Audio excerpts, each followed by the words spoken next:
Use your mind. God Zodiac. Priesthood. Priest. Royal Priesthood.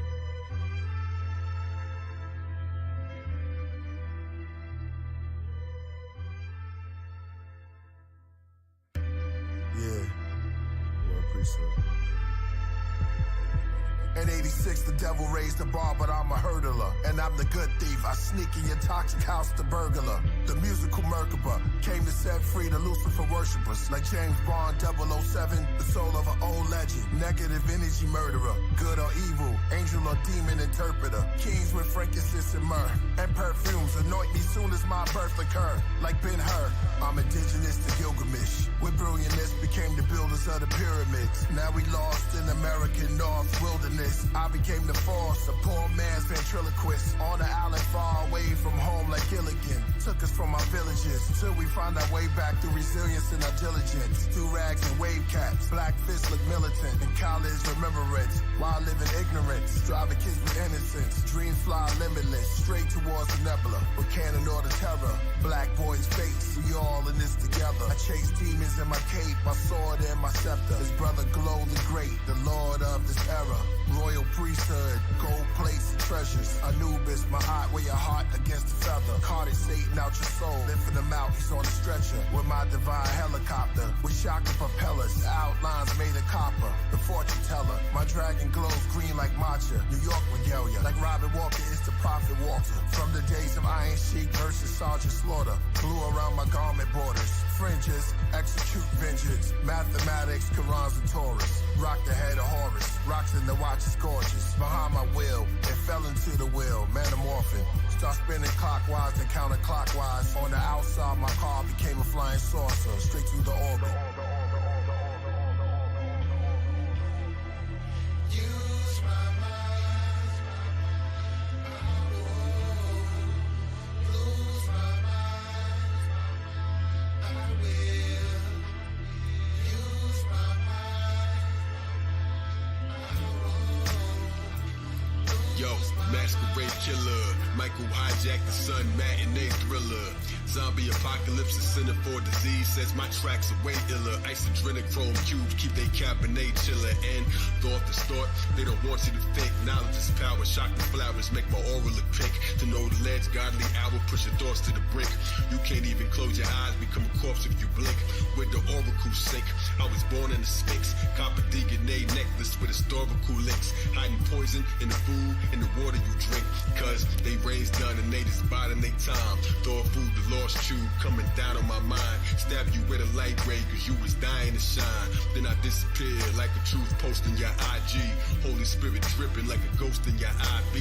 Can't deport them all, we was already here. So get in tune with the voices in the water right here. You don't see the embryo in the form of your ear. Invisible man, I make myself awfully clear. Royal priesthood, astrologies is Lord of the Spheres. Throwing platinum plates, you thought the flying saucers appeared. Yeah, they scared to wear their own face in the street. Deep elixirs, beast addicted to the taste of the sheep. On Harry Potter's wheel, the god knew arrange my physique. Kai, Elohim, hemoglobin, the Arabian chic. 7 circles like the planets in the days of the week. Supreme math, solar facts in the language I speak. You brainwashed if you watching the news. Never make the wrong step when the laws in my shoes. The dream weaver make it seem there's no option to choose. Corona dope fiends, they be trying to nod. They in line to get shot, that's a fireman squad. Pharmaceutical, shoot to kill line with the gods. I cried for the angel babies that have died in the fog. Caught up in the crossfire like a panther in a Klan rally. Zodiac, they need these answers in my hands badly. Like palm readers, break dancers in the sand valley. I moonwalked on chemtrails in the sky. On the path to ancient Kemet, where the scales in my eyes. The sun and moon temple sitting on the side of my head. A million years I still remember every line that I said. Hermes Trismegistus, serve me the statistics. 99 attributes of Allah, 99% survival rate. Imagine the odds when you're the Neo, you're the one that made the patterns evolve. Another chapter to solve, why did Saturn revolve? Spinal column, I am Amen, climb the ladder to Oz. On a rocket to Nebula, the planet of the gods. Use my mind. Lose my mind. I will. Use my mind.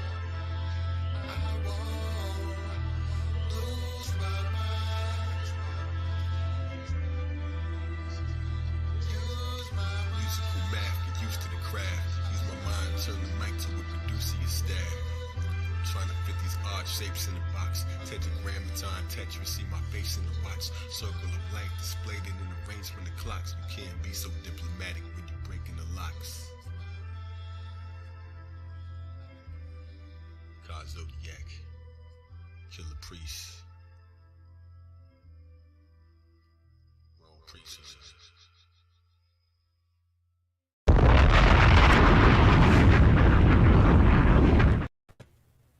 All right, peace and blessings. Welcome to another episode of Do Non's Radio. Place when out is on. I'm your host, Out Spawn Alive. We're here with the man, the myth, the legend. Do not adjust your streaming device. The man is with us, one who has dedicated 30 years of his life to making stories that helped us navigate life and made it cool for black people to read. So it becomes my honor and privilege as it's time to introduce some, present to others. One who is considered Donald Goines of our day and time, the godfather of urban fiction, Omar Tyree. Welcome to the platform, my brother. Glad to have you. Hey, thanks for having me, partner. That was a long intro, man. The 5 minute songs going way back to the 70s when we first had hip hop, the extended version. Right, definitely. Pardon me, but I'm glad you're here. The fans are glad you're here. How you feeling today, brother? I know you had a day already. Yeah, I'm good, man. I got a good face day. I got a good hair day. I've been relaxing. Got back from Atlanta last night, so I got to get back to work on some new projects I'm working on. Big things to come, man. So I'm feeling good. I'm feeling real good. Mhm. So when you got started initially, what stories did you want to tell and how have those stories changed? I know you did change folks' lives over the years, but what stories did you initially want to tell when you picked up the pen or the pencil? I did tell the stories I wanted to tell. I was at a predominantly white university at PWI, and if people out there have ever seen School Days from Spike Lee, I was Hmm. like that Lawrence Fishburne character that was always talking about black this and black that and black. But the difference was Lawrence Fishburne was at a black school, when they was doing Hmm. that. I was at a white school doing that. And so I Sheesh. went ahead and left Pittsburgh. I was at the University of Pittsburgh because I was a football dude and a track dude. But Hmm. once I got out of the sports, and I wanted to get strictly into the academics and the culture, I left Pittsburgh and went to Washington, D.C. for the HBCU of Howard University. And so that was the first book I wrote, called it On White Campus. And then Hmm. Flyy Girl was my second book. And those are the two books. And then I wrote Capital City because I was in D.C. when they called it the murder capital because of all the drug selling and killing that was down there in the early 90s. So those were the first three books that I wrote. I wasn't trying to write them. I did write them, and I did put them out. So Hmm. I don't really like that word trying because it means that you're failing. So I always said this is what I'm planning to do. This is what I'm going to do, and that's why I became Omar Tyree. I'm trying to do it. What? So you were out there and you did some work. How did that collaboration come together with you and former Marion Barry in the book?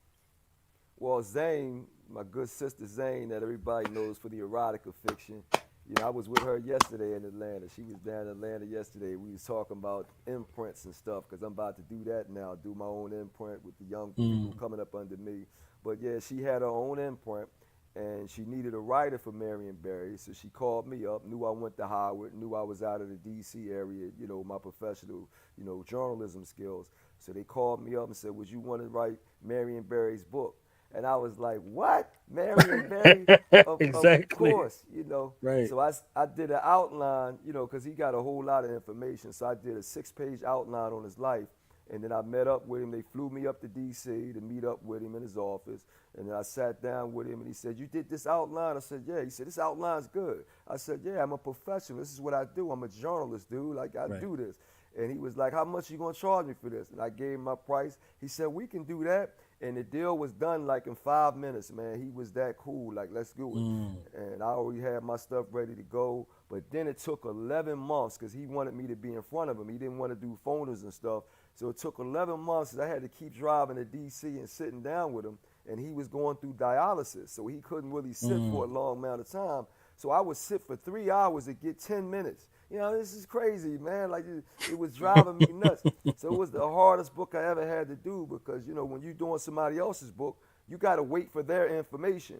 Whereas if Mm-hmm. I'm writing my own book, I can create my own information, research my own information or whatever. But when you write somebody else's book, you waiting, tooth and nails for what they have to tell you so you can put the information in the book. So it took 11 months when I wanted to take 2 or 3 months if I had more Mm-hmm. time with him, because we had to keep stretching it out, stretching it out, stretching it out. So it was very tedious, man, but it was glorious because I told him, I said, I'm going to protect you for the rest of my life because I know how bad they were trying to get you. And he told me the Right. whole story. I can't Right. tell him, I can't tell y'all everything he said because some of it's off the record, the stuff he ain't want to put in the book, you know. But yeah, man, it's the insider story, man. It's the insider story. Me and Marion Barry. That's amazing. I know the dirt job that they did on him, from a media perspective. But you there with him, mouth to ear, taking the time. You said a 11-month period back and forth, very strenuous, but also very intimate. A level of trust, a level of responsibility, all of these things going into, and you still have to live your life over here, and you like hush hush about what you're doing. So how was you able to kind of balance that thing in between? Because I know you can't really say nothing to nobody about what you're actually doing until it's done. No, I could talk about it while I was working on it. I could do that, Mm, but I couldn't talk about the stuff he ain't want me to talk about. He kept, right. this is my right life, Omar. This is my real life. You can't put that in there, Omar. You can't put that in there, Omar. I don't want that in there. So we Mm, was battling because I've been telling people for years, brothers, I'm going to say this strictly for the brothers that's listening. We always talking about nonfiction versus fiction. I'm here to mhm, tell you, brother, when you hear that word nonfiction, a lot of times people will omit or delete what they don't want in that book.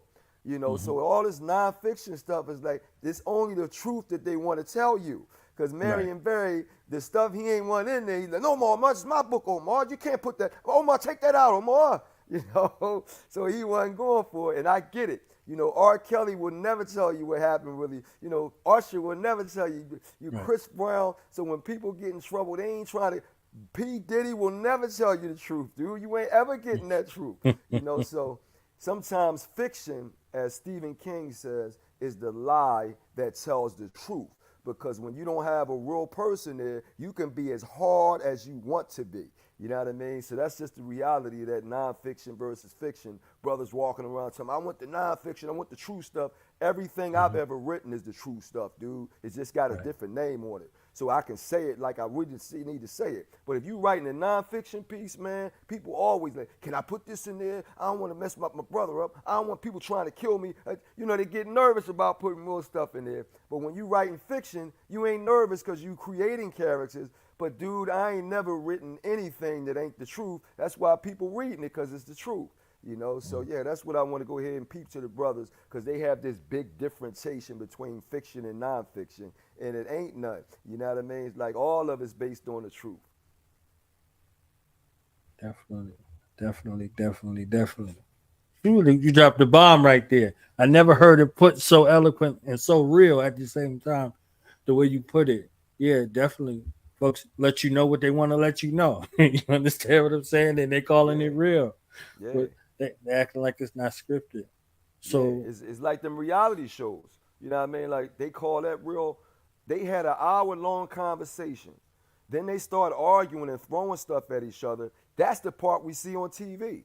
Not all the hmm, other stuff when they were civil, because that was hmm, boring. They want to put the dramatic stuff on TV. Then when you interview the reality star, we had an hour-long conversation. We didn't start fighting until the last 5 minutes, and that's what they showed y'all. So I mean, it's hmm, always about, the perspective, the angle, the spin, but we all running around talking about, oh man, it's the truth, it's the not. Man, it's all perspective. I'm in the media, brother, and we editing stuff that we pulling out, and stuff that we right, can't put in there, right, stuff that has a legal, strapulation to it. And I work for the hmm. media, dude. I'm a media journalist, so I understand how much stuff can be twisted around. It's about the spin. So yeah, don't get all too bent out of shape with that truth versus untruth stuff. So your writing journey led into the media journey. What was it like for you in the '90s? You get your epicenter in '92, and you're seeing things fold. You see what I'm saying? You mentioned Zane. Zane was a mystery to the world. You understand what I'm saying? Nobody even knew who she was, right? So Yeah. you in the contemporary class with Eric Jerome Dickey, you, E- Zane, Elaine Elaine Harris. Harris, Yeah. right? You see what I'm saying? The Michael who's who Baisden, in that? Terry Michael McMillan, Baisden. Rosalind Yes, McMillan. Yeah. yes, yes. What was it like for you or for y'all as a collective? You particular and y'all as a collective writing books that you didn't know whether or not black people were going to read them. Well, I was going to force them to read. I wasn't going out like, we Mm. don't know if they're going to read them. I was, books for sale, books for sale. I got the new book. Right. I'm the new Terry McMillan. My book's going to be pounded. Dude, I was selling. I'm a Philadelphian, Mm. dude. I'm not. We Right. sell every damn thing, dude. We selling drawers. We selling Right. pretzels. We selling, Right. So yeah, man. When I got a book out and I'm trying to make my money back, I ain't trying to hear you ain't trying to read. I was throwing books in Mm. people's hands. Is this free? No, it's $10. I'll sign it for you. So I wasn't. That's I what I'm wasn't trying to talking hear about. that. But it's harder Right. now. It's Mm. harder for me to do that now because I have a name. They know who I am, and now they complain about it, and then tell somebody else, Omar was pressed about me buying his book. Now they know who I am. But when they didn't know who I am, some guy named Mhm. Omar, it's like, so what? I don't know who this dude is. But now when they know who you are, Mhm. you can't get away with much. You know what I mean? So now I got to be more civil and respectable to people that don't want to buy. You know what I mean? But before I thought, Mm. you don't read? Oh, you ain't reading yet? Come back when you start reading. I was Mm. rude and everything, dude. Listen, I can't do that now, no. I can't do that now. So lesson learned from your journey, establishing yourself, making a name for yourself, making a way for yourself, and then staying consistent, persistent, and longevity. What were some of those keys that you share with young people now? Well, you already said it. All I got to do is say, yeah, you're right. I always been consistent. You know what I Right. mean? Like my consistency started all the way back in grade school, being in school every day because I liked it. Then going to football practice, I'm there every day because I liked it. You know what I mean? Track practice. What I like to do, I'm going to do. Going to the movies because I like it. Doing poetry events because I like it. So once I like something, dude, like this is my career. It ain't a job. It's what I like to do. So I'm going to do it all the time. That's the consistency. So right now, when I start looking for other authors to be a part of my imprint to start doing that thing, that's the key word I'm looking for, consistency. Because I don't want no fly-by-night authors that give me one hot book, then you waiting for the second and third, and they can't deliver. You know what I mean? So that's going to be very tight for me to get people that can deliver. And yeah, you said the word, consistency is the key. Now, the business component, the access of business, your business acumen, what's some lessons you learned from the early grind versus now and the importance of taking care of your business? Well, the credit thing is always going to be vicious because they punish people that don't have good credit. So you want to keep your credit like I had good credit when I first bought my couple of houses. And you always want to buy houses because that equity is a monster. You can borrow on your equity, always get money. So I would tell people housing is better than banks, dude.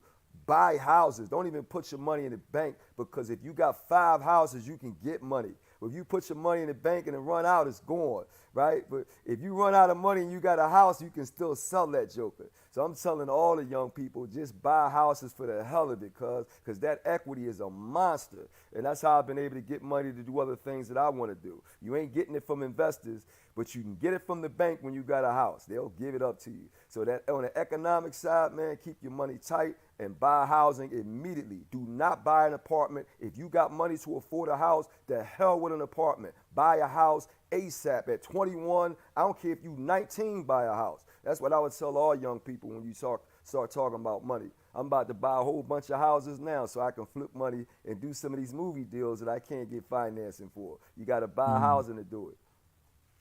Okay, okay, okay. We got a transformational wealth coach right here. We got a financial mastermind in the building. Okay, so she introduced herself in the radio capacity. I want to introduce her in her proper transformative space. Dr. Miss Speaks Life is here of You Are Covered Management, which is umbrella by this radio show. So welcome. Yes, yes. Peace, peace again. Oh, you know what? I was listening, and one of the things that I heard that stuck out, in addition to being consistent, was real. I was being real. And I see how that transitions differently and being known being, an image, a celebrity, if you will, in your own right. And now people can kind of use that against you. So when we talk about wealth and all of those things, how do we protect that? How do we protect our identities? How do we protect our assets, us, the asset, our intellectual property? So these are some of the things that go along with that beautiful introduction I just got from my good brother Knowledge as it pertains to wealth architecture. It's not just monetary, it's the entire process, it's the entire package. So, definitely like you're talking about imprinting and making sure you're working with the right people. Yeah, You got to vet them, it got to be people who show and prove, so yeah, that's my word. definitely, Show definitely, and prove, baby. Show and prove. definitely. Yeah, she done said my words. I say that all the time. You gotta show and prove, baby. Yeah. But I was a football player, so that's the one sport where you definitely gonna show and prove in football. Cause you ain't no getting around hitting. You gotta be ready to hit and tackle, take a hit, and keep moving. And that's the most physical sport out here, and that's my sport. And then boxing, of course, because I'm a Philadelphian. We all do that. That's automatic. One of the things I wanted to ask, not to just jump in, because I know my good brother Knowledge has he has a good flow when he does these interviews. I'm just grateful to be here to participate as a co-interviewee or interviewer. So one of the things I want to just be able to ask before getting to what's coming, the future part, is when you wrote the book, what is it? Say No? Just say no. Yeah. Just The Say music No. book. John Loverboy Williams from Charlotte, North Carolina. Yeah. Okay, yeah. I wanted to hear like what it was the influence for that book. Just Say No. What was it that you were R. Kelly got in trouble processing? that R. Kelly got in trouble that same year. I'm from Philadelphia. Teddy Pendergrass was constantly getting in trouble. Mm. Then you got Marvin Gaye. You got the whole Motown. You got every rapper alive. Are you kidding me? If you like women like we all like women, and you got women going crazy because you can sing or rap, and you going from city to city, and these girls is like the baddest girls you've seen in Detroit and Chicago and St. Louis and LA and everywhere you go, and they're screaming and yelling, and they asking you where you staying, and you like, you know what it is. You can't say, boy, it's the hardest thing in the world to say no. That's the easy book. But like I was telling y'all, they can't write that book because they can't tell that kind of truth on themselves. But I can write the book as fiction and create John Loverboy Williams and run him through all of it. And y'all wasn't even hearing that term manic depressive that a whole lot of artists have, because one day you on top of the world and then the next day they hate you. And that's what happened to Right. Chris Brown. And I'm not saying that, Chris Brown was right, but whatever the hell happened to that car between him and Rihanna, I'm not no damn idiot. She said something that made him flip out. And it ain't nothing regular. No, they ain't telling us what the hell she said, but I'm not no idiot to know that this dude just gonna go off and beat her in the car for no, and he's in a yellow Lamborghini about to go to a daggone Grammy party, and he gonna do that. But then the next day, people hate him, they smashing the CDs and all. So you can go up all the way down in one night when you a damn celebrity, man. It's vicious, But yeah, Just Say No, that's my favorite book. So you didn't pull that out. 500 and something pages of truth. Ain't no music person giving you the truth I gave you and Jeff. No music person gonna write that book. So yeah, you didn't grab out that's my number one book, because it's masculine as hell. And that's the truth, man. It's hard to say no when you got the baddest girls in the world wanting to be with you, and you like, damn, she don't even really know me. She's just showing up like, oh my God, I love you, I love you. And you like, what's your name? Oh my God, you kidding me? It's crazy. But that's what every celebrity male that got a look and got game and swag, he's going through it. So yeah, that book is the truth, more truth than you'll ever read. So I'm glad you brought that up. Yeah, that one definitely caught my attention. I said, see this? And I wondered at the time, does it exist for women the same way? And most times you probably won't even hear it, because if a woman accepts an advance like that, it's automatic. That says something totally different. So I'm glad you shared that perspective. Thank you Yeah, for you that. brought it up. there's a sister, or not a sister, a white woman. Her name is Madonna. And when I was writing the book, you know, I'm doing a lot of research. People don't understand. I do a lot of research to make sure when I finish that book, ain't nobody gonna challenge me. I'm a Philadelphian to the truth. We don't want nobody. I'm ready to throw my fists up. Like what? So when I always do research to make sure I'm on point. And you brought up that point. Madonna said, we go overseas and I'm with all my guys. They running out here chasing women. I can't chase men because this is double standard and they gonna call me the H word. So I gotta sit around and be real cautious who I'm sleeping. But my guys, everybody in the band, all the guys, they running out there going crazy. And I was like, ain't that a blizzard? Yeah, you can't do it, man. And women, if y'all Yeah. sleeping and creeping like that, you know, and Aaliyah got away with it. I love Aaliyah, but Aaliyah got away. She was with all them dudes, and then you put her on the spot. Oh, we're just friends, you know, we're just in there making music. Everybody's just friends, everybody. And she got away with that, and you sitting there like, you know she lying. You know you doing all these dudes. But Aaliyah was so beautiful with it, man. She's like, oh, no, he's like my big uncle. He's just cool. And you like, get out of here. You know you popping all these dudes. But Aaliyah was, when you talking about media savvy, Aaliyah was the boss of it. She would spin everything with that beautiful personality she had. Now I'm older than y'all, so I know her more. And y'all don't know her like we know her, but you know what I mean? Like Aaliyah was perfect for the media, dude. None of that stuff stuck to her. And we knew she was doing all kind of stuff. So yeah, you gotta be extra cautious when you're a woman. And Madonna was out there and she made them comments. The guys can run, do whatever they want. I gotta be cautious with mine because they gonna call me the H word. Right on. Definitely, definitely. Thank you for that moment. My good brother Knowledge, I know you have some other things you want to get to. Look, I know we working this thing together. So if you had a couple of more, I know you got a slew of them, like I got a slew of them. You see what I'm saying? We here with a legend. It's impossible to try to chronicle everything that he's done and the impact that he's had. So I want to know for you in the early years, those aha moments or like the space where I'm locked in. This is what I'm doing. You see what I'm saying? How did it go from the hobby, the novelty, to the career? I'm there, locked in, hard body with this. That happened early for me, man. I was like 18, 19 at Pitt, and we was at this speak out with 200 black students because you went to white school. You know, we got these little gatherings where it's all black students. So we had all the freshmen.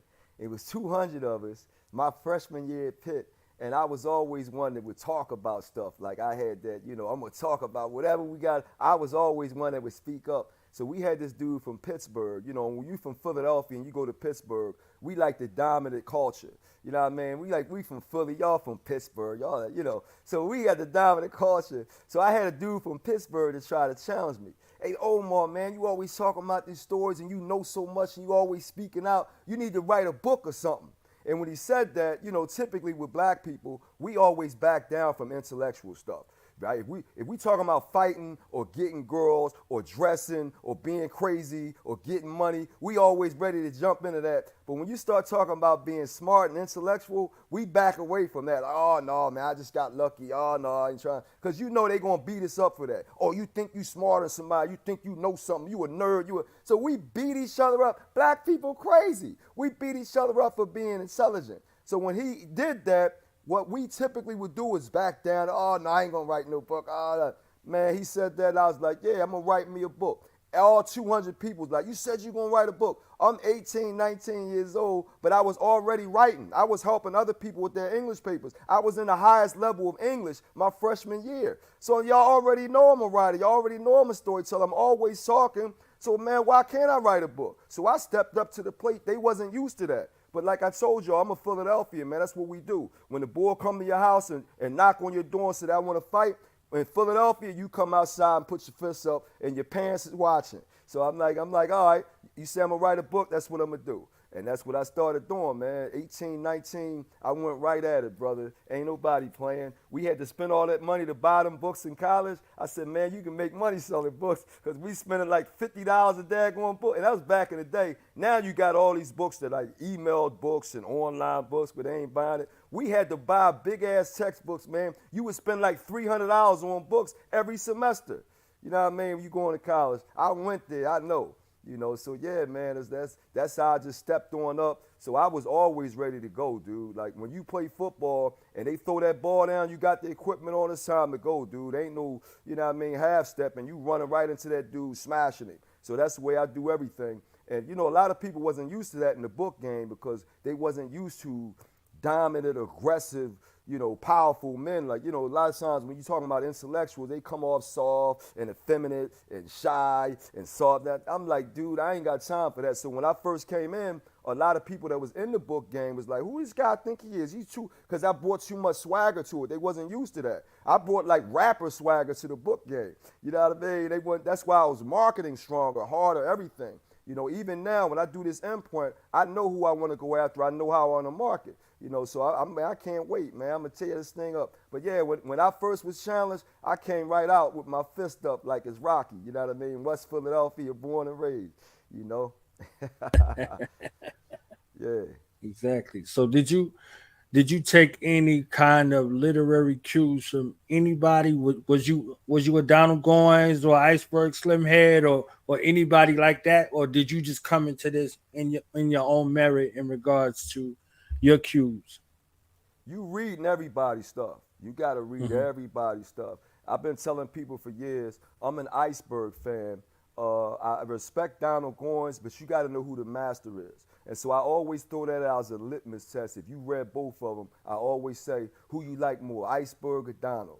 And if you say Donald, I say, yeah, you got the simple mind. You want the simple stuff. If you say iceberg, then you more complicated. So when you hear people say iceberg, they the more complicated people. When they say Donald Goines, that's the simple stuff because he was a simple writer. He just wrote it straight.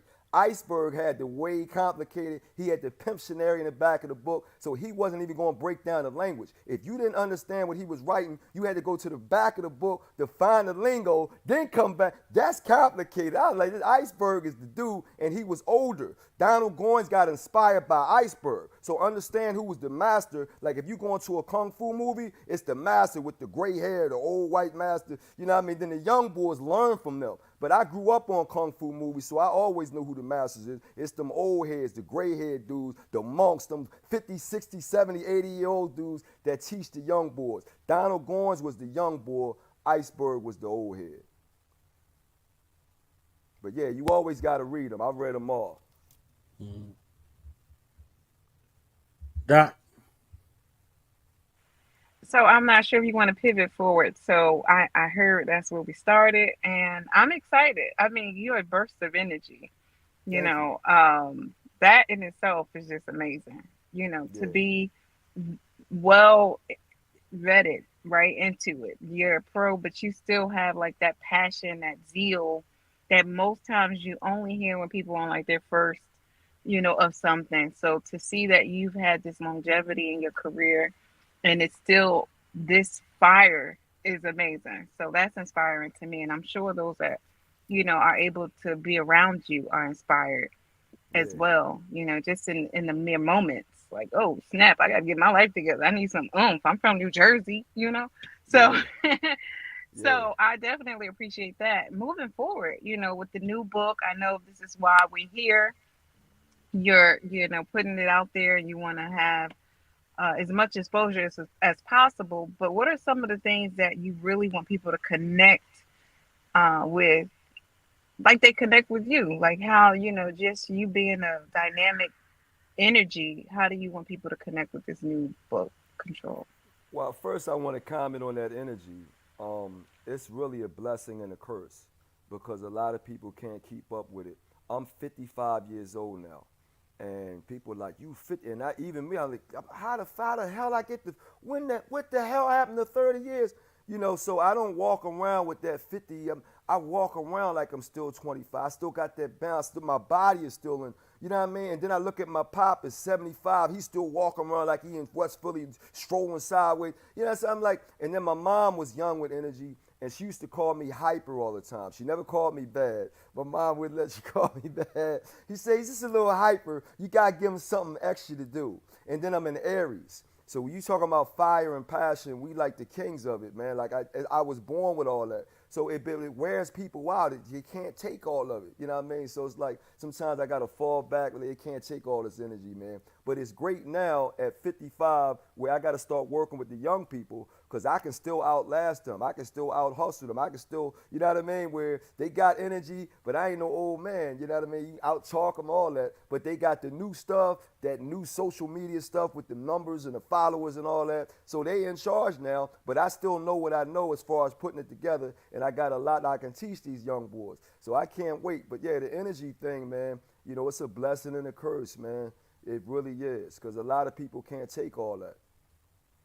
And I can attest to that. I'm one that was, often told you're too much, you're extra with the capital X, Yeah, and it's because when you suffer through so many things or you experience so many things or you've seen so many things, whether it was your experience or someone else's, you kind of just see the benefit in enjoying life full throttle. Like there's no need to sit here and like you said at 55, why be old man when I could still be young 55-year-old man? You know what I yeah, mean? So yeah, I definitely, and I think that's inspirational. That's pivotal for people to attach and hear as well. So as you continue, I yeah, think that that's dynamic, for people to kind of look at it that way. You have too many people that want to play old. Like yeah, yeah. you're still breathing. You still got work to do. So that's really dope. Exactly. You Yeah, when still, yeah, jokers be that's dope. talking about retired, I'd be like, for what? What you gonna do? Right. You From retired? what? What you? But you know, you hear that from people that's working for other people. People Right. that got That's their true. own hustle, they ain't trying to retire. You got to pull them away. No, no, no. I'll be another 5 years. No, them jokers is Yeah. crazy with it, you know. But yeah, That's true. Jay Z got a lot of great sayings, man. He says my all is too much, you know. So he got a lot of stuff that I catch because I'm an intellectual. So a lot of stuff, my all, and that's how I've been my whole life. My all I know how to do is give my all, and it's too much. People can't take it. You know what I mean? So you know, you give them the pieces that they can take, and you keep moving. But yeah, I got a lot more I got to give. So I'm 55 and hoping to be 85. I got 30 more years, you know. So yeah, I've got Yeah. a whole lot of stuff, and I still got to do them movies. So them things there, man, and that's why I wrote, you know, Control. I couldn't control those movies, so I had a tantrum and wrote that book, Control, because I'm pissed off like Kanye that I can't control that next thing. And that's what successful people do. When we get pissed off when we can't control something because we want to do everything. You know what I mean? You get spoiled. You know, I got a poem called Spoiled Child, you know, talking about me and my mom Mm. where she's giving me everything. And I was like, maybe you should have told me no sometimes, mom, because now I want everything I want. You know what I mean? I want everything. You know, so that's what it is. You can't have everything. And that's when that control, you got to control yourself. You can't have everything, so calm down, control yourself. Don't spaz out with a tantrum. You got to kill Kanye that every day. Kanye, stop it. You can't do this, Kanye. Calm down, you know, because he want to do everything. And just to take a click back, that energy, it may not be for everyone, but for those of us like myself, it's a spark, it's a reconnector. So it's Yeah, definitely for those it's for. I'll say it like yeah, that, yeah. definitely. And my And as crew you tell talk me that. about, yeah, Yeah. yeah, that's what it is. It's not They for say, look, everybody, but we're man, not for that's what they everybody. say. They don't Yeah. hold your energy back for the people that can't take it. Give it to the people Yeah. that's the people it's for. Keep doing what you're Yeah. doing. Yeah, you Yeah, got it. definitely, definitely. Because I feel fire. I feel on fire. I don't know what I'm about to do tomorrow, but or tonight, but something got to be done. Something got to be done. Good deal. Productive. Good So deal. definitely. And even when you talk about control and the response, as an intellectual, as an artist, as an artistic person, as one who has a mom, and honor to your mom because we love moms, right? Hmm. A mom that would use terminology like busy versus bad, Hyper. hyper, Yeah, hyper versus, you yeah. know, Oh yeah, my um, mom was any, smart. She was the oldest of yeah, eight, yeah, first to college. She graduated third in the class from West Philly High School. Oh yeah, my mom was a boss. And it's crazy because you get all these girls saying boss. My mom was a boss, but she still wanted to be married.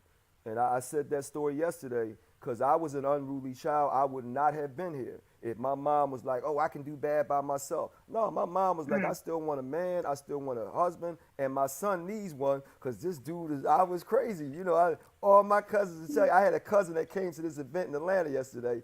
And I told the audience, I said, if you ask my cousin Jackie, they was hiding stuff when I came to the house because he might break it or steal it. Watch that boy. You know what I mean? Like, I was vicious, boy.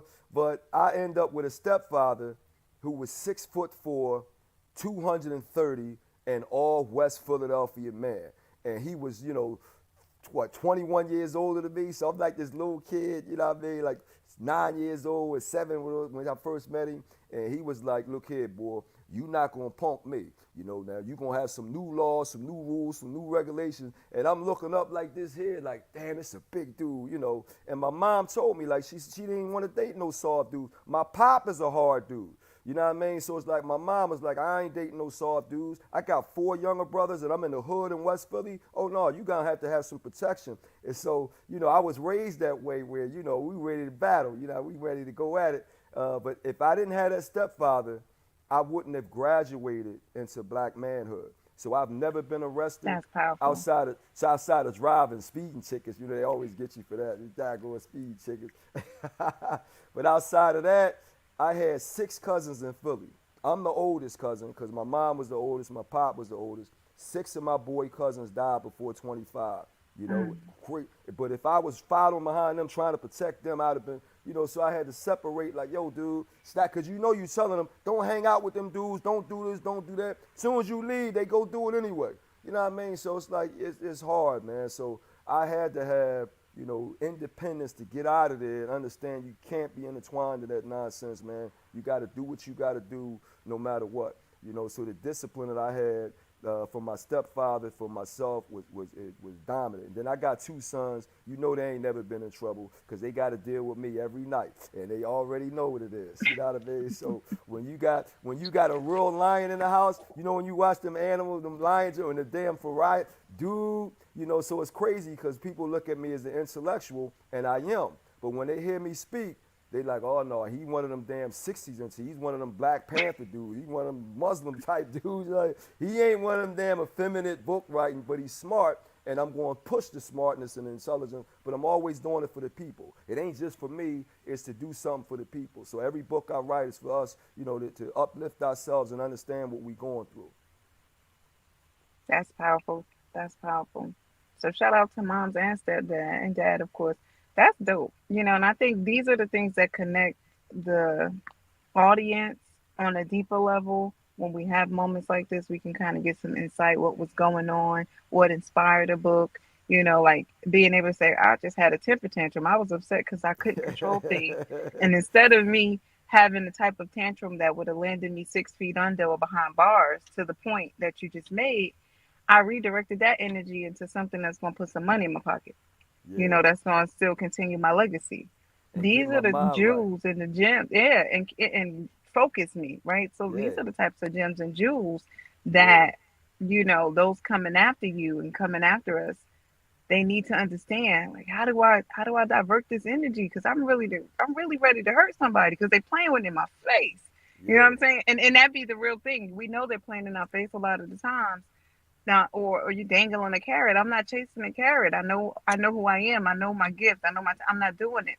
So it's amazing that you were able to take that moment. And not saying it was easy, right? Because that's the other part. Not so much that it's easy, but with the proper focus, you were able to control that energy and put into black and white, control the book. And it'll speak to people on so many different levels. So that's really amazing. That's really amazing. I can't wait to talk about that book. So I've been telling all the book clubs. We had a whole bunch of book clubs yesterday. And I told them, I said, look, when y'all read this book, call me on the podcast, the Zoom, the IG Live, Facebook Live, StreamYard, whatever it is. We need to talk about this one. But there's a problem going on now. We got too many distractions with so much stuff that's going on, the streaming and social media, the Olympics is on. So people don't read books like they used to. So now, where it took them 2 weeks, now it takes them 5 weeks. And then people were always lying about it. Oh, I read most of it. And I'm like, y'all, you can't get the most. You got to read the whole, because this book here got a whole lot of plot twists and changes where you got to read the whole thing all the way to the last page. So I'm like, no, this ain't that kind of book where you can just shim sham. This ain't going, you got to read, because when I start talking about the stuff in it and you ain't read it, you're going to be like, what are you talking about? That's why you got to read it. I'm talking to all the women, all the guys, control. We all got control issues. To the 5-year-old that you give a cell phone to, now that's his cell phone with his social media and my friends, and you can't have it, right? You know what I mean? We all got control issues now. That's true, and I think you're really speaking to at least a opportunity to see where redirecting that energy could land someone. You know, whether it be music they're into or books, and yet speak to the real issue. If we're too distracted, we need to get a little bit more focused. You know, Yeah, so I yeah, definitely agree with that. I know my good yeah. brother Knowledge got some more things, so Will I'm Smith got vivid. a whole movie called Focus, and Jay-Z was saying that all the time. Focus, man, you got to focus, man. You know what I mean? So you already know what it is. I tell people that all the time, dude. Like, I can be distracted like other people, or I can focus like I've been doing. So yeah, that's, you can't write 31 books without being focused. And I would have wrote more than that, but I started writing screenplays for like 10 years trying to break into that. So I'd probably be up to like 50 books right now if I didn't have that break to try to go ahead, and do the screenplays and stuff. But now I'm coming back to the books, so it's gonna take off again, man. Book every year, 2 books every year. Then I'm gonna start putting out other people's books. So yeah, we about to stay busy.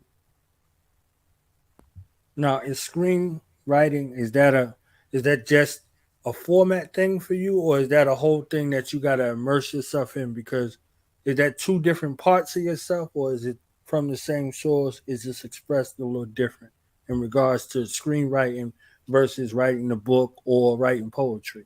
Where are we at in the mind? Is it from the same space? I mean, I'm talkative. I got a lot to say, so they all coming from the same mind, but it's different formats. Of course, screenplays, you just trying to set up the screen. You just cover words. You don't want to oversay the thing. Then you're trying to streamline everything. In a book, you're trying to say everything, all the details, what everything look like, what it sound like, what it tastes like.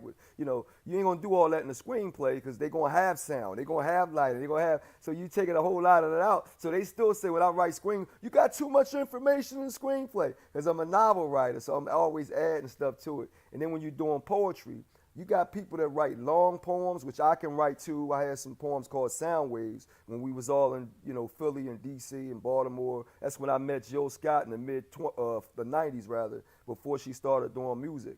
But yeah, when you doing poetry, when I do poetry, I try to keep them short, sweet, and powerful because I'm already doing long books. But people that don't write books, they typically have longer poems because they don't write books. So they got these long poems that's 5, 6 minutes. I can write them too, but typically I try to keep my poems short because I'm already doing the long writing with the novels and stuff. But each format is different, but it's coming from the same mind. I'm always on, always researching, always, looking at things that are interesting.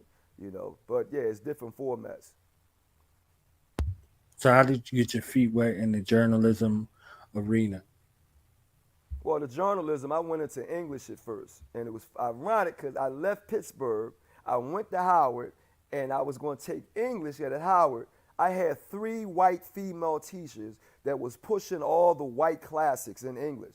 And I'm like, whoa, wait a minute. I done left Pittsburgh and white people. I go to Howard, now I got 3 white women, and they teaching us the classics from white people at Howard. I'm like, what the hell is this? So I dropped out of English quick, like, no, let me get out of that. In journalism, I was doing articles. Now I'm interviewing athletes, I'm interviewing, political figures. Now I got a byline. Now I'm in the newspapers. When you're doing English, there ain't nothing coming out. You're just doing that for this class. When you're doing journalism, man, I started immediately. My stuff was published immediately in the school newspaper. I got a byline. Now people are like, Omar Tyree, I like the article. I was like, yo, journalism. The hell with English, dude. You waiting forever. And then there's a difference. You asked it again. Journalism, we typically the writers that write every year. We got books coming all the time. Stephen King, John Gresham, Anne Wright, more journalistic. It's constantly, what's the new thing? What's the new thing? What's the new thing? The English writers, Toni Morrison, Alice Walker, they might write a book every 5 years, every 10 years, because it's more, convoluted and metaphysical and analytical. That's not to say that we can't do it as journalists, but yeah, I'm not spending extra years trying to do all that. I just want the straight story straight at you. So sometimes we don't get the same respect that they get, But we make a lot more money and we got a lot more books because we constantly doing it. So I went over to journalism because that's more my speed, man, and writing one book every 4 or 5 years that's all difficult for you to read and understand. I'm like, no, I'm trying to do the current affairs every single year with new things that we dealing with every single year. So that's the journalism versus English. I left English after one semester. All right, so I want to ask from the journalistic space to the entertainment space. So your assessment of the entertainment industry in general, and then looking at how to properly translate the written word, the spoken word into something that you're delving into in regards to film. You know, I saw Addicted from Zane. You understand what I'm saying? Like, Addicted was already addictive from the writing. You in the book, like, oh my goodness, and all. You know how she writes. You understand what I'm saying? So we Yeah.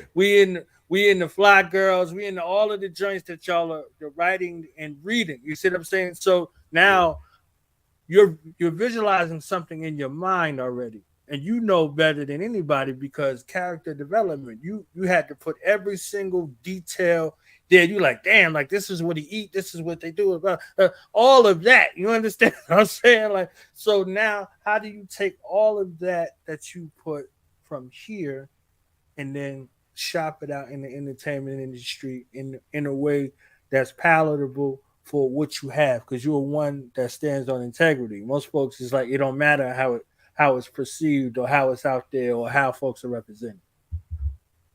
Yeah, that's the hardest thing because I haven't had a chance to do that. Okay. Now, for me to do that, I have to have the Tyler Perry money. He's able to do that. Now, we may not agree with his characters and his depictions and his angle, but he has the money to do it the way he wants to do it. A whole lot of us don't have that. So now what you're talking about, of course, no Hollywood person is going to out-talk me when I'm talking about Philadelphia. I'm talking about the Philly that I was a teenager in. I'm dating these girls. I'm hanging out with these dudes. You can't tell me about our slang, our mentality, where we went, what we... Ain't no Hollywood person going to do that better than me, but they look at me and say, you're a book writer, we're filmmakers. But I'm looking at, I'm a storyteller, so if I'm directing people, I'm not going to direct the cameras. I'm not going to direct the lighting. I'm not going to direct the sound. I'm not going to do none of that technical stuff. But the people who are being the characters that I wrote from Philadelphia, ain't no way in hell anybody's going to tell me that I can't tell you how to be the character that I wrote unless I don't know how to talk. But I know how to talk, which y'all see right now. Ain't no way in hell. So I'm going to tell it, no, we don't say that word this way. We say it this way. No, we don't do that. We do. I'm ready to do that. Hollywood is like, no, we don't want you doing that. It's too much. And that's where it's like, whoa, time out, dude. Because you're not going to have me making excuses in front of my audience because you did some incorrect stuff with the movie, right? And so I don't have that personality. Sister Soldier don't have that personality. You're not going to screw up my art and then put me in front of the audience and say, explain. Hell no, I'm not going out there, dude. If you don't do what I need you to do, I'm not talking about it. You know what I mean? So you got a different kind of person. And that's how artists that really control that stuff, dude, we ain't talking about it if we ain't do it. There ain't no way in hell. And so now when I go out to Hollywood, he's difficult to deal with. Oh, I don't like Omar. Yeah, because I'm a dominant male coming out there like, no, dude, I ain't going for the shim sham. So for me, I need money. I need investors. I need finances. Here's the problem with them, though. Every person has their own control issues. So you get financial people that want to control my project. They don't even read. But since they got the money, Omar, you want this money? If you want this money, you got to do what I say. But what you say don't make no sense on what I'm doing, right? But since they got so now we at odds, and then they're like, Omar's crazy. He wants to spend my money on his project, and I can't have no say-so. You got say-so, but not in the creative side. We can talk about the marketing and the money flip side, not on the creative, because you don't know the creative. Right? And then they'll say, well, you don't know the business side. Okay, but I know we have to have this amount of money to have this amount of people in it to shoot in Philadelphia for this amount of time. So that's what the budget is. They never want to do the budget. We always trying to have a floor for black stuff. So we could never do a black Harry Potter. I said that years ago because it would cost too much. We could never do Black Panther. That was a Marvel movie, and then when Ryan Coogler did it, they had the money for him already. We got the budget, 150 million, brother, for Black Panther, and then 100 more to market. That's 250 million before we even. Ain't no black people doing that. Oprah ain't doing that. So now we got to go find people that got now. Flyy Girl don't cost that much. It may cost us 10 million.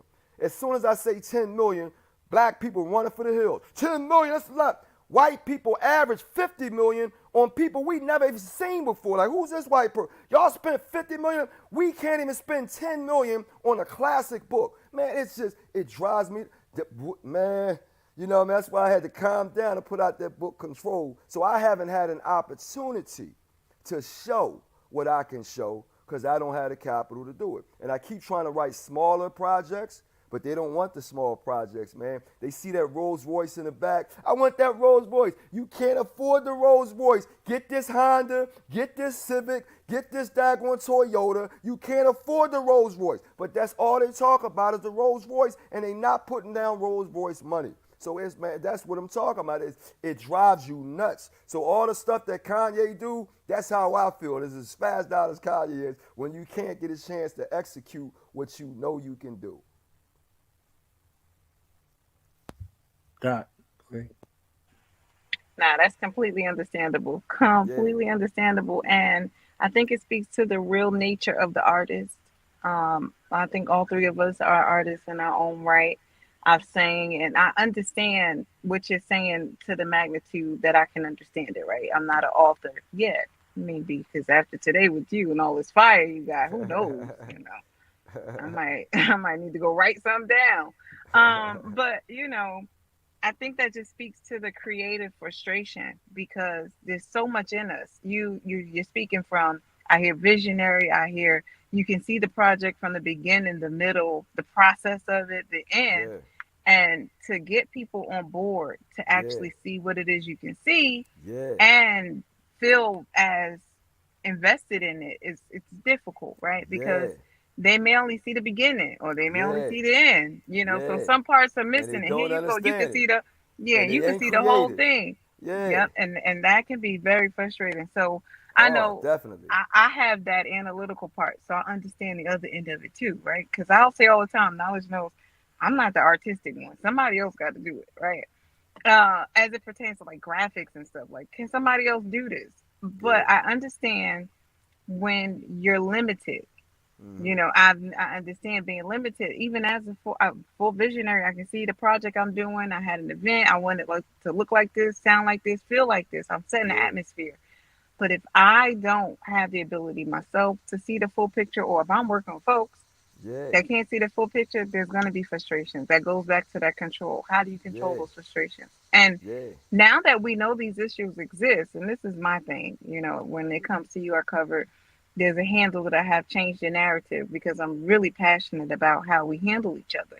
You're talking about what what Black people will do or how they won't do. If we know that some of these things exist, I think it's time we start remedying it before we go into it. Like, if I know you're not going to be able to see the full vision, I'm not even here to give you the full vision. I'm only here to give you the beginning because I know that's all you can take. So instead of wasting time trying to fight you to, force feed you, here go the process, here go the end, here you go. This is your world, boo. Here's the beginning. That's all you get. And live in that, thrive in that, and encourage, I think that we are at a point where there's not enough time for us to play around with the laggers and, the lackadaisical folks. Just find out what they are passionate about. And once we tap into that fire that you have, that is like, they saying. Passionate about money. That's easy. Yeah, this is true. That's all they want. True. Money. This is true. That's is true. it. But some people want money and fame and acknowledgement. They start off wanting money, and then they see you getting all the notoriety. Then they like, oh, where my name at? I want some of that too, right? Where my credit? Then they want some of that too. It's like, oh wait, you going here and there? You got travel points? You traveling by point? Wait, how do I get there? I want some of that too. So it starts off with the most easy, tangible thing, which is money. But we know the depth of the desire is stability, is maintenance, is a certain lifestyle that people are really desiring. It's like, how do we really tap you in? Yeah, they cut her off. She was dropping too many dimes on her. They cut her off. There Go- you go. yeah, this daggone yeah, So when I think about books like Control, the truth of where it stems from, this starts to remedy problems before they exist because it speaks from the problem. Hmm. Too often we want to talk about the highlights, and it's cool. It's nothing wrong. I'm all for let's talk about the positives.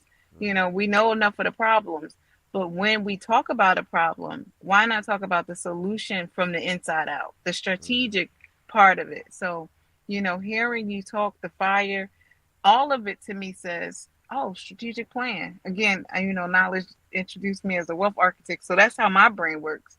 It's like, oh, this can be remedy for so many brothers and sisters that are struggling with their art, with Yeah. their creative view, with hiring management. If management is needed, when management is needed, when do I go to marketing and put money into marketing promotions versus I need to put money into the actual product? Hmm. Hmm. And there's so many different variances of that you've already mastered, and now you're in a position like, now I need to be able to master getting around these jokers that don't really see vision the way I see it. Hmm. But you got to get there, and we got to support it. And I think Hmm. that hearing it from this angle definitely sparks. I see what you're trying to do. We Hmm. had another interview, and another brother was saying we need to see ourselves in different lights on Hmm. film, and Yeah. I think there's a hunger for that. There's a hidden desire for that. People just don't know how to articulate it. They just don't know how to connect to that. Like there's something else. It's not just money, because they got money. They got Jordans on the bus stop. Like they got money, but it's not that. It's the overall lifestyle that they're not able to kind of connect to that through books, Uh-huh. radio shows, and all the different mediums that we have can help people see, this is how the brother's doing it. And it doesn't matter if you're not, let's say, exquisite in your speech. It doesn't matter if you're not all tidy. That's not the main thing. Do you know what it is you want to do and where you can fit in? And let's get you connected to that. So everything you're saying is sparking things in my mind, in my soul, my gut, over here. So I'm appreciative not just of your time, but of what you're pouring out, And when I Hmm. have these opportunities, just me being true to who I am, I always speak life and I speak more restoration into you because to give such energy, you have to be replenished yourself. So, Yeah. I'll take this Yeah. opportunity to speak more life into you and more replenishment so that you can continue on because that's really, that's the remedy. That's a part of the solution. Yeah, yeah, So that's part of definitely, that too. That's in the book yeah, too, yeah. replenishing the energy, allowing Mm. people to express themselves. That's very important.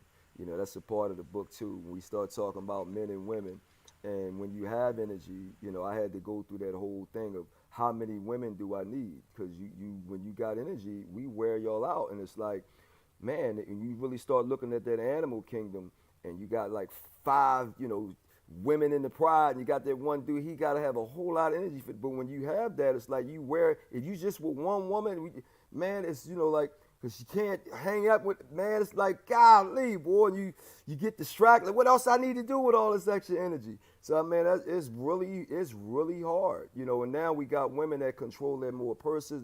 They control their time more. So now it's more of a negotiated battle. It ain't they coming home no more like you paying the bills. I gotta submit to you. Women now are like I don't care now you paying the bill. I can pay my own bills. So now it's like damn. So how do I get the expenses? So now you got to do extra mileage now. You do all the hard work and you still got to figure out a way. Okay, how do I get her to allow me to express myself to her now? Boy, and now you got dudes leaving the country to find women that's like, look, man, they too hard in America. I'm going over to the Dominican Republic. I'm going to Colombia. I'm going back to Africa. I'm going somewhere where these women ain't challenging me to that extent because I still need to express myself without anger. You know what I mean? So that's in the book too. In control. Because women are in control now with a whole lot of stuff. It is driving men nuts. Like, God damn, I used to be able to come home. I remember my grandmother told me she had 8 kids. She had a miscarriage with twins, so we would have had 10. She said every time your grandfather came home and took off his pants and put on the bed, we end up making a baby. And I'm like, bro, that's the old time. Hey, women ain't trying to hear that right now, dude. They ain't happening. So No, yeah, that's true. man. That's true. And I come from a big family myself. It's 9 of us. So I have 5 brothers, 3 sisters. So we know big family. We know how it is. And some of the older narratives, and again, my passion is change the narrative because there is a compatibility issue. Not necessarily if, the woman is in control or the man is in control. You need somebody to match your energy. And then Yeah. what happens when that happens? That's what people aren't really prepared for. What happens when you meet a woman who has that matching energy? And not that you guys are doing the same thing, but it's just like fire. Boom. As soon as she steps in the room, she commands a certain attention or, I need multiple people to be moving around and doing these things because energy is real in itself. And Yeah. it's not dedicated to a man or woman. It doesn't care. It has no respect to person. Yeah. So it's just really, we weren't taught compatibility. That's another part of this program that we come from and all of these things. And when I think about the word control, things that we have to learn to Yeah. control is that narrative that we were told and taught versus what we see and feel in reality, Mhm. and how that can be so different, Mhm. So when I think of being a boss and being a woman, in itself, and being a mom and all these other different titles that come with it, is just like, this is just what it is. Inhale, exhale, Yeah. So my brother has 8 children, this is real, and two Yeah. grandchildren. I have three, two natural, one adopted. These are the things, like, some of us are still out here, like, having kids is a part of this thing, isn't it? Like, having a family, taking care of a family, that there's a passion there. Now, There's now, a now, now, now, watch thing this there. irony. Now, watch this irony. We gonna have to vote for Kamala Harris now, and she don't have no man. I don't know if she have any kids, but this is what I'm talking about. A woman by herself. You know what I mean? She's Like, and it's married to like a Sun Dodger. she got some. But I'm always She looking got at she that got like, something.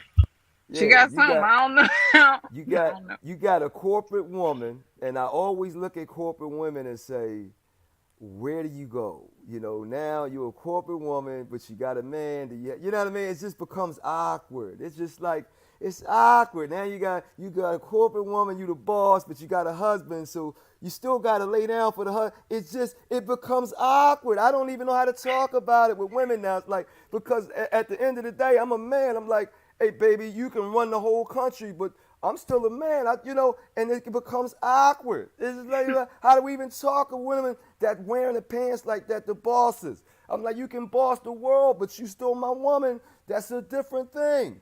I don't even That know is a different thing. how do we discuss that now?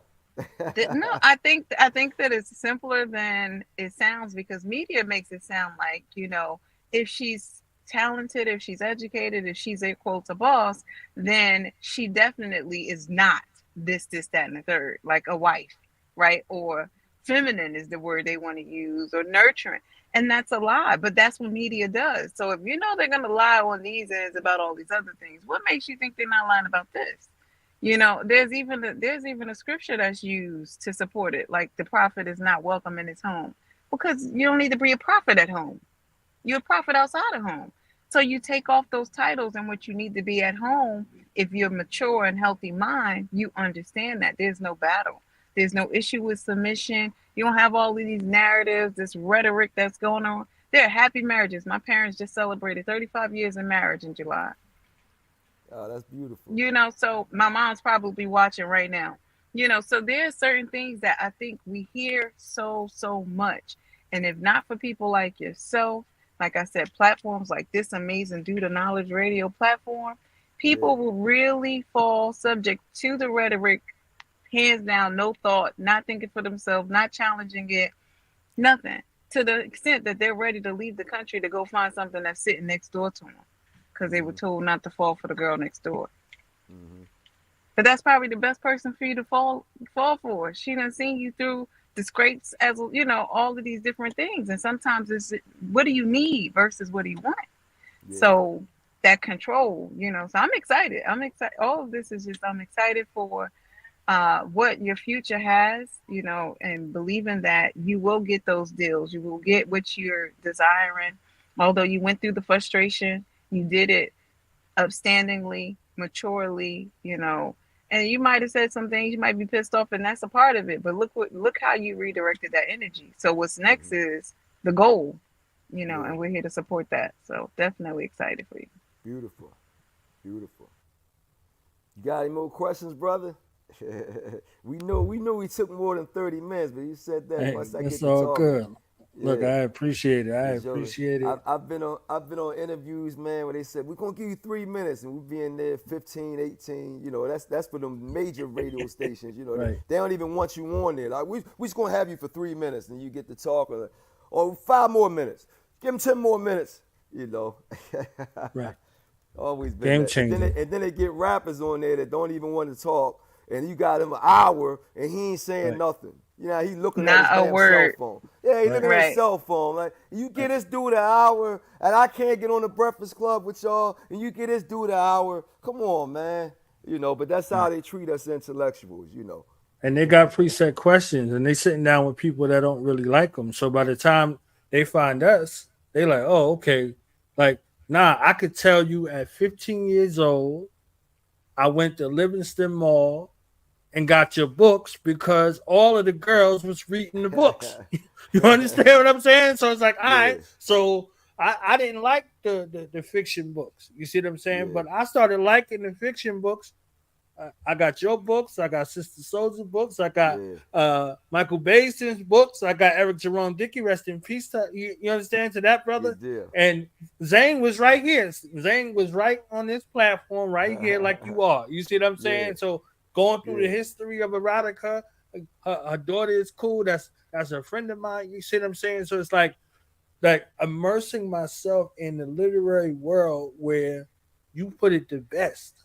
They say fiction versus you nonfiction, walking and you along said with that that. Yeah, you walking along with that. How many of your brothers read, man? How many of your boys, your friends, how many of them read? What's the everybody, percentage? Everybody? ev- So you got a everybody. different crew, man. I ain't got your Yeah, crew. I My mean crew. it's important because we're going to build. I don't hang around people who don't read and Good don't deal. read, don't write, don't express. My sons are watching. My sons read. You understand what I'm saying? Yeah, I just wrote 3 books in the past couple of days because I had to think about my sons. They're looking like, oh, you wrote that? Now what are they going to do? They were yeah, reading. Now what are they going to do? They're going to write. You see what I'm saying? yeah, So the modeling behavior in regards to what it is, they have to see it. My nephew's watching. My older brother is watching. They're all watching, so they're yeah. looking to see. So they have to have something intelligent to say. Otherwise, we're going to have a half a second discussion. Well, So if you that's want to build, interesting. got to be It's something that you're interesting. reading, something that you're doing. Yeah, what's But interesting when you say that, and I'm thinking about my friends that don't read, I've been in more battles with them recently. But my mm-hmm. friends that are like my Jamaican poet to Hut Nine, we was just in Essence together. We vibe because he read all the time. And then Right. another dude I was just down there, we're hanging out in Atlanta from Baton Rouge. He's a professor. He read, and I'm cool with both of them. But the dudes that don't read, you grew up with them, you love them, but you say certain things that they can't follow. Their logic is off, and we end up Right. bad. I'm like, yo, man, I can't talk to you no more, man. Like your Right. vision is way over here. Yeah, so you brought that up. You right, man. Like lately, it's been like, man, I can't even talk. Now we just talking regular stuff. How's your Right. mom? How's your kids? That's You know what it. I mean? You can't really go into no detail with them because they gonna start saying stuff that don't make no sense, and then they get Mm-hmm. mad at you. Oh, you read them books? You think here they go again. Like, That's it. dude, you not making sense. And then it's Right. always I heard somebody said this. Somebody said it's never I read this because you Right. get more details and facts when you read. Brothers is Right. always, I heard so and so, I saw on YouTube. I'm like, come on, man. When you saw a piece of information, and we Right. got too many pieces that don't add up Soundbite. to the whole. They don't add up to the Right. whole, man. Yeah, Right. yeah. You brought that up.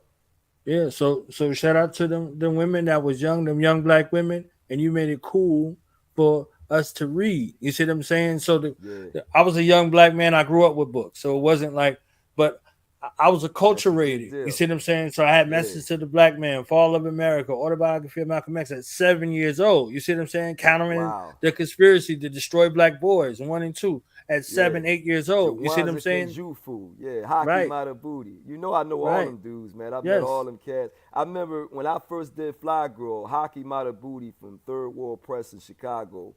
He ignored me. I had a question. And I was the youngest in the room. I was like 23, 24. He ignored my hand, dude. I got my hand up. He wasn't paying no attention because he was looking at me like, oh, this young whippersnapper just trying to make money.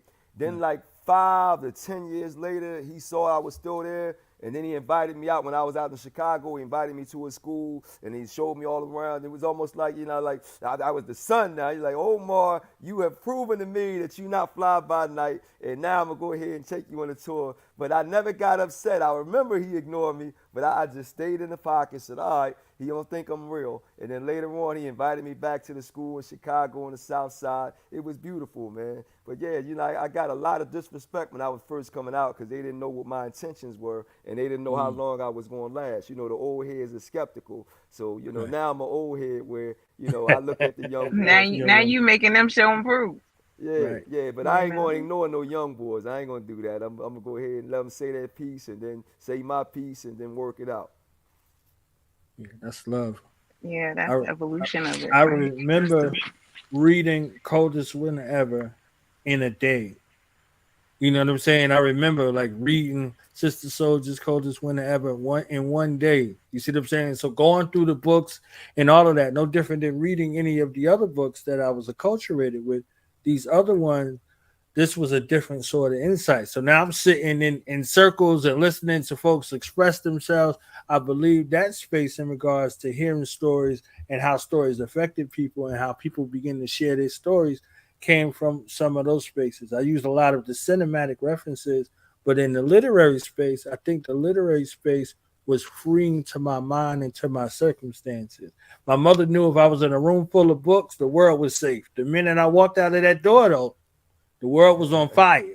You understand what I'm saying? So yeah, reading books and learning and having a love for books saved my life. You see what I'm saying in that Yeah, regard, and it's a large testament to the work that you did. You did something audacious. You did something to show the world, and in that same space, you begin to heal the world. There's yeah, stories from people who read your books that you may never ever meet, but you have affected and changed their lives for the better. So yeah, you started a tradition in families. Folks are reading. So if your children see you reading, they start reading, or you begin reading to them, whatever the case may be. You created new norms in regards to what it is. Like I was saying to Doc before we started, you can put a book in front of somebody, no matter what the subject matter is. If they don't have a zeal or a connection or inclination to reading, and it's not going to matter what you put in front of them. But if they have a zeal or a passion for reading, you could put every kind of book in front of them and they're going to read it. You see what I'm saying? So hmm, you created something that's informative, that's insightful, that's inspiring, and it's real at the yeah, same time. You see what I'm saying? Because just like yeah, you can see people, whether they real or fake, we can recognize it from the writing. You see what I'm saying? You can recognize it from the writing. So whether it was Stephen King or Richard Bachman, I was like, this dude sound like Stephen King. And then it was Stephen King. He wrote this under this assumed other pen name to see if people would recognize him. You see what I'm saying? yeah. So once you recognize a particular style, which leads to the question, out of these 31 books and more and counting, have you figured out your authentic voice or style? How would you describe Omar Tyree's writing style? What they call it, the method, man, where you just change up every time. You know what I Mm-hmm. mean? It's the method because I write a whole lot of different styles of books. You know what I mean? I got, Mm-hmm. autobiographies. I got the poetry. I got the children's book. I got the street stuff. I got the romance stuff. Now I'm starting to get into the international. That's what I'm going with next year. I got a book called Carnival with Trinidad and Tobago coming up. Then I'm writing about Hey. them Nigerians are the number one hustlers out of Africa, man. They all over New York now, so That's that's the real. next thing. And then South Africa, they got the whole colorist thing, the light-skinned people, lighter than me, and that girl Tila, Tyla, that's all over the daggone Instagram now, the little singer girl that acts silly all the time. She was even with LeBron, and it was like, this little girl's over, they pushing her everywhere, but I want to write about the colorists in South Africa, because that was a different thing. We got the Creoles in New Orleans, but in South Africa, they got the colorists, a whole race of black people intertwined with whites and whatever. So I want to write about that, and then I want to go to Brazil. The Eagles are going to Brazil for the first game that opens up football season in Brazil with the Green Bay Packers, and you know they got more black people than we got in Brazil. You know, so it's a whole lot of stuff that I want to do, things that I'm looking at doing, where I'm going to expand what I've already done. But I'm the method man. You know, I can write any style, anywhere, anytime. So a lot of people say, oh, he's the Godfather of urban lit. But I also did romance. I also did historical. I can also do the poetry side. I can also do, you know what I mean? Anything you need me to do. Now I'm doing thrillers. I did like a James Bond type joint called The Traveler. You know what I mean? Where instead of being James Bond, he's just a dude traveling around the world, getting into trouble everywhere he goes. So my stuff has always been different, man. Leslie was a different book. I called it an urban horror. You know what I mean? And then people are always saying, like, this book is different. This book is different. I'm like, look, it got a different title on it, don't it? Yeah, all my books are different. What are you talking about? You know, so people get into that whole space of thinking you're going to write the same thing. I wrote 3 Flyy Girl books. Every single book was drastically different from the first one. Because I'm not going to write the same damn book on a sequel to the trilogy because I would be bored. I wouldn't be able to do it. You know what I mean? So, yeah, everything I do, man, is just a method of how do I execute this particular book for this particular voice and this particular message. I don't have no formula like that, but I always start with a beginning, rather, and an ending because I always know where I'm going. So I tell people all the time the reason why I can finish because I know where I'm going. You know, you don't go shopping and don't know what store you're going to or what you want to buy. You be in the mall all day. So when a girl say, I'm going shopping, what we shopping for? Oh, I don't know. I'm like, oh, no, I ain't going there, man. You're going to be in there 5 hours. You know what I mean? Guys, we know exactly Ain't no where we're way. going. I'm about to go get That's a it. jacket. I'm about to go Ain't use That's no it. way. That is it. I ain't going. That is it. Yeah. You got to know where you're going. Yeah, but I ain't got no formula. That's the main formula for me. My beginning and my ending, and then I work out the middle with how much stuff I want to say.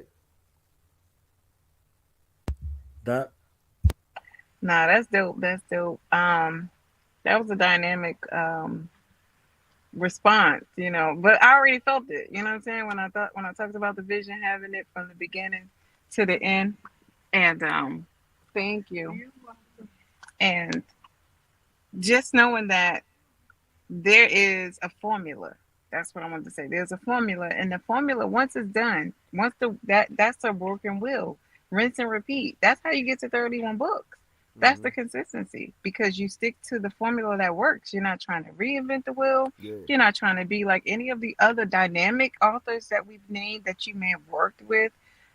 So I would usually ask like, who would you want to work with? But you work with so many amazing folks. You're in the same group of so many folks. It's like, no need to ask that. So what my last question will be is, when you think about passing the mantle, passing the baton, aside from your 2 boys, who do you look to? Like, is it the university because you've gone to, PWI, historically black?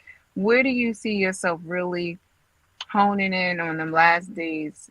Because there's no retiring. So to your last breath, kind of passing that mantle, like, here's the formula, here's how it goes, and wanting someone to pick that up. I don't know where it's going to come from, but I'm going to do the PWIs, the HBCUs, and the high schools. I'm going to do the East Coast, the West Coast. I'm going to do the South, the North, and I'm going to do the Caribbean, and I'm going to do Africa. But I don't know where it's going to come from yet. But I will tell you guys this. I'm starting off with the athletes and the entertainers. And the reason why, I want my imprint to start off successful. And when you got an athlete like Angel Reese, I want to get her book because she's a talker. And she's doing it right now. And when she said girls like me that express themselves, that got something, I was like, yo, right there, boy. She going to sell some books, boy. I said, I was me like, yeah, she going to. So Angel Reese, I'm after her, number 1. Sha'Carri Richardson has went through some drama already, and she has not won a gold medal yet. You know what I mean? So she may not want to do her book yet because she might be a little sour that she didn't run a book. But that's another one I want to do. Glorilla. I was not a fan initially. I listened to her first song, F a Dude for Free. I liked the beat, and but I listened to some other songs. But then she keeps coming out with songs, and I'm like, damn, she's saying the wrong stuff, but this beat is crazy. So now she and then I keep seeing her on interviews. I'm like, this girl talks, man. She's hood as ever, but she talks. So I'm like, that's another one. She will sell some books because she talks, man. She will run her mouth. So I'm like, wow, that gorilla, and she got a story to tell. So I'm looking at a lot of people who will talk. Noah Lyles is friends of the family. So I know his people. He run the Olympic gold 100. Now he's going to win a 200, might win a 400. So I'm going after people out the gate who I know can sell some books, and then that gets me way out there where I need to be. Then I'll take my time with the fiction people because I don't know yet. It's easy to find sports writers because they doing it all the time. And then I'm going to put my story angle on what I want when you write the Shikari. I'll make sure you ask her this. Make sure you do this. And if they don't have it, when I read through it, go back there and ask it because you ain't asking what I need to have in this book. You know what I mean? So that's what I'm going to start off with because it's easy. And then Angela Yee, you know, the perspective of the Caribbean. I know she can interview a whole lot of Caribbean women, and she's been interviewed. So I'm cool with Angela Yee. And then Jamila Mustafa used to do all the BET interviews and stuff. So I got a lot of people I'm cool with that I'm going to hit up because I know they got voices, they talk, and that's how I started. Then that gives me the power I need to go after the fiction writers who need more of a boost, more of a push. But I'm starting with them popular people. But it's going to be hard because they all gonna want the money. They give me $1 million. Come on, man. Don't take $1 million. Take 250,000. You're gonna make the other $1 million. But if you break my bank early, we not coming back to you. We gonna keep making money, but you in the red. So you never gonna get no money. Don't do that because you know you're gonna spend money when you young and you don't understand how much it means. Keep some money in the publishing bank so you can always have royalties that are coming to you. But if you deplete the bank early because you're trying to bank the bank for your agent or your mama or your daddy, 10 years from now, I'm still eating off your book, but you ain't because you still in the red. You know, so I'm trying to tell these young people, don't do that. Keep money in the bank because now that everybody wants to have, even with the football thing, give me $55 million. And now you won't have no money to pay for the other people on your team. It's crazy, man. You know, so these kids got to start being more thoughtful about everybody else's money. You can't eat all the money because we ain't going to have nothing to do nothing else with. You know, so I got to get that conversation ready for all the people coming up under me. You're going to get the money, but this is earned money when you selling books. It ain't free money. We giving you an advance off of what we think you're going to sell. So if you don't sell that, now we ain't giving you no more money, but we going to keep selling your book. You know, so I got to educate all these people on that. It ain't free money. Yeah. That's impeccable. My wealth architect mind just was going and going and going and going. I'm like, oh, I know what to do with that. I know what to do with that. But that's definitely key to make sure they know how to at least start, you know, a foundation where they're not just gun ho wasting money, You know what splurging, they gonna because do. it You know it that. doesn't get them anywhere. And they need to And understand how to leverage money and make money, and then make and you money. know what they gonna say to me? Oh, he just trying to take me. Look, I've been there. I had red money. I got a 7-figure deal and couldn't do the movies. I'm still trying to earn out, but I have so many books. There's just 4 books that I didn't earn out on. It's just 4, but that was the biggest deal. So I'm not talking to you like I'm talking to you from what I went through. Now give me this much money, and I got it, and then I couldn't earn it because I couldn't get the extra movie boost that I wanted. So, but again, I have so many books that they forgave that they still doing business with me. If you do that one book and you eat all that money and you ain't got, and they don't have faith in you like that, that's it. And then you be like, I got another book I want to write. Not from us. We done. We got that first Right, book. We right. took too much money, and now you can't get a book from me. These kids got to understand it. And so when I tell them that, they're going to have agents. I'm going to say, look, let me walk out here outside of your agent because you may not have that agent in 5 years. You may get into a dispute. Now that agent and force you to take all the money. Now you don't have money. You know what I mean? Like, don't let the agent, they work for you. You don't Yeah. work for them. You gotta have these kids right, man. Like, no, I fired an agent when my agent tried to do the wrong thing. I cut her loose and I did my own deal with the publisher because I was a hustler. I'm like, no, you ain't controlling me. I was in here before I met you. You know what I mean? You're gonna get your money because you did the deal, but you're not gonna control what I'm trying to do here. You know, so I was always into that control word. I gotta control my own thing, especially when you a hustler. You know, us hustlers do, you know, you start talking about 50 Cent Ain't nobody controlling 50 Cent. So now that Rick Ross talking about 50, I can give you money to change it. I'm like, who you talking to 50 like that? And you think he gonna call you back? Like, come on, man. Like the egos for all these men out here, dude. And I ain't nowhere near the money they got, but I understand the egos. You know what I mean? I understand it. Is there a publishing company in the future?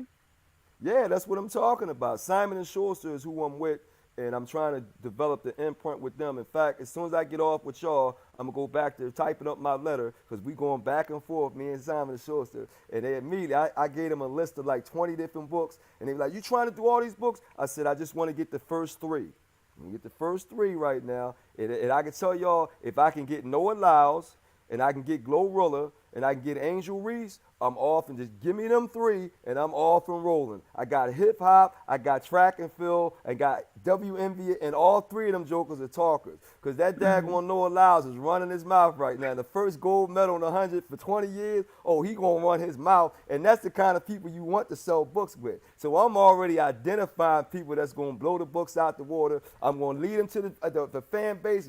Go ahead and do your thing. You know what I mean? And then that attracts new people to you. So, yeah, I got the game plan, but you got to get them to say yes. That's the hard part. Get them to say yes. Right. Well, that's amazing. Again, I appreciate the time because it's 30 minutes and all the love after the 30 minutes and the love you gave us after. I appreciate it. Definitely inspired from this moment and this, time shared with you. I'm leaving ready to write a book, start a business, and other things. I got conversations. I'm a conversationalist myself. Yeah. So I got conversations in my head, knowledge and now we share a platform. I got topics in my head, so I'm appreciative of the opportunity. Again, thank you, Knowledge Born Allah, due to Knowledge Radio.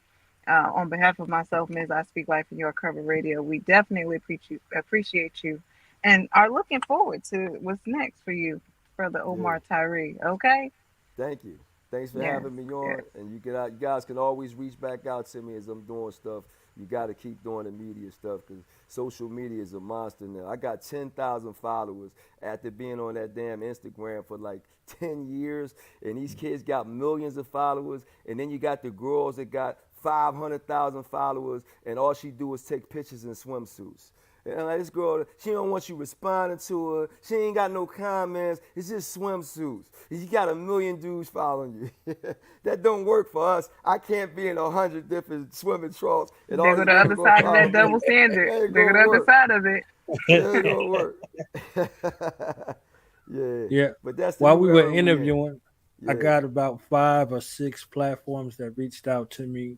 They want to interview you, so I'm gonna hit you up and got. Definitely. They got all of them, man, because I got to spread it around, man. Like, I got to be viral. We make Omar viral. He got the knowledge that we need to be viral because we got all this nonsense that goes viral. We need good stuff to go viral. So I got to do all the work. And so that's what the energy, God gave me that energy because I got a lot of work to do. You know what I mean? So get ready for it. Open up the doors, and I'm trying to walk in. So, anybody that wants to get me on, but they got to be ready, though. You know that. Well, I'm going to talk anyway. Even if you don't have questions, I'm going to talk because I always used to do that. I used to get on shows, and they say, I ain't read the book. I said, don't worry. I know my book. I'm going to talk. And if we get on the interview and I just talk about my book, I don't need no questions. I know what the hell I want to say. I know what the audience need to hear. You know what I mean? So I'm like, all right, you ain't read the book, no problem. Just put the damn cameras on, put the mic on, let's go. Let's go. Yeah. That's what I'm saying. If they tell you that when you sit down, like, I ain't read the book. I'm like, you're going to tell me that right when the camera about to pop on, right? But it's cool. I'm a journalist, so I'm like, don't worry about that. I got it. You know, just introduce me. Let's go. Right. That's what's up. Exactly. Yeah. Thanks, guys. Yeah. All right. We out, y'all. Peace. Peace.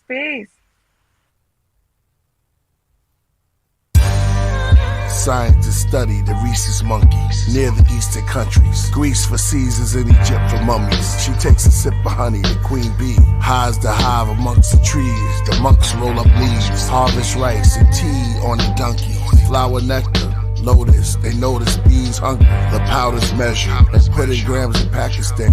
It's stacked in brand and placed upon a caravan. Ancient as the Pharaoh lands and Bantus with a camel stand. They take samples and light candles and gamble, mouth rambling. The taboo of tattoos of Heru on Tamu. Angel Gabriel, Canon Abel. The ring and chain appraisal. Prayer, holy air up the nasal. Ointment, sage, roots, and basil. My acupuncture, my voodoo doll, pins and Jesus. Dead bleeding from the crucifix holes I hold. Let his blood drip in a bowl. I keep flicking his skull. Then I pick and pigeon his bulge. Then fill the dish with some cloves. Rosemary's in the foot of a crow. Cat's tongue, I'm the black one. Before my raps come, these are my actions. Each stall I pack them with bat crumbs and pour it in my pen before I begin. These are my origins. Deadly four sins of the horsemen. The Philistines, the guillotine, cut off their foreskins. Saul and David were still the kings. Atheists hold crosses. I'm lawless when writing, flawless, tortured, horrors when rhyming. Rigor mortis outlining with white chalk, lights off. Priest with the mic cross, killer let the knife talk. Leave you on the sidewalk. The ghost rides the white horse. The rat dies from night hawks. Unholy ceremony begins, light the torch. The corpse, the seance, white paper, black crayons. The path to the graveyard, the mass under the quasars. The heavens clash with hell. Gravity propels, the mountains lift up as well as the storms fell. Flip a coin, heads or tail on Jezebel. Crucifixions or better nails. Lucifer Christians, the undead dwells. Eyes closed so that the Bible is said spells. He likes his wine red and grells. Beheld, her eyes were white like the pearls from an oyster shell. When I write it's like show and tell. Israelites in the old Israel. The 60 life with co-and-tell. Pro, chariots of fire follow my flow. With winged angels each direction arching their bows. I get dark as they go. Black cherubim strumming harps get exposed. They come apart into priest fold. Me and the beat becomes one soul. Then I fade into light while waving the mic. Witness the sun scroll. Written in my pineal pen. No beginning, no end. Helen's only begotten that came from the wind. I'm Houdini into Kundalini. I lift my beanie, there's a blue genie. Next to godliness, too cleanly but true kingly. Priest, Absu, Anu, or Inky too. I'm just an MC. AP, the corpse, the seance. White paper, black crayons. The path to the graveyard, the mass under quasars.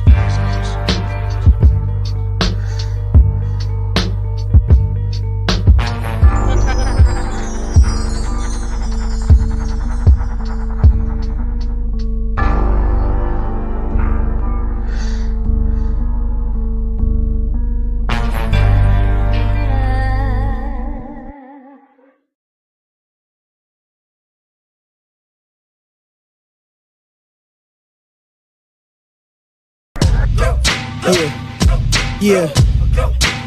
Now we gonna tell them. That in front. We tell them like this, yo. I'm an African. I'm a African. I'm an African. I'm a African. Yeah, y'all like that? No more. This man's mind is open. I'm an African. I'm a African. I'm an African. I'm a. Let's get And back that to motive the is best developed by recognizing the common enemy.